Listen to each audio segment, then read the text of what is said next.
আলু ভর্তা তো সবাই খায়, সবাই জানে। তো আজকে নতুন এক ভর্তা করব, কচুর ছড়া ভর্তা। এই যে কচুর ছড়া নিয়ে নিলাম।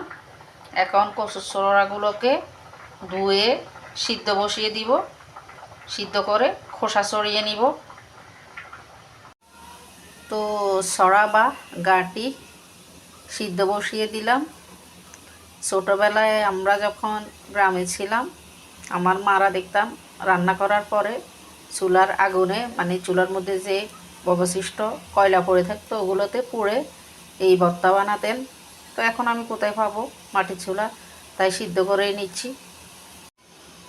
তো একটু করে হলুদ দিয়ে দিলাম, একদম শুকনো করে নিব এগুলা, জলগুলো একদম শুকিয়ে নিব, যেহেতু কচুর ছড়া। এই যে সিদ্ধ হয়ে গেছে, তো একদম নেড়ে চেড়ে একদম জল শুকিয়ে নিচ্ছি।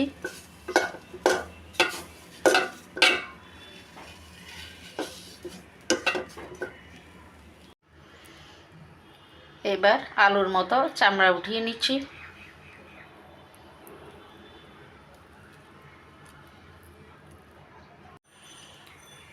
তো নিয়ে নিলাম এখানে পেঁয়াজ ভেজে, তেল একদম বেশি করে দিয়ে দিলাম, আর বাড়তি তেল দেওয়া লাগবে না। এই যে তেল নিয়ে নিলাম, লাল মরিচ ভেজে নিয়ে নিলাম, লবণ, সব কিছু এবার হাত দিয়ে মেখে নিব। হয়ে গেল কচুর গাঁটি বা কচুর ছড়া ভর্তা। একবার বানিয়ে খেয়ে দেখবেন।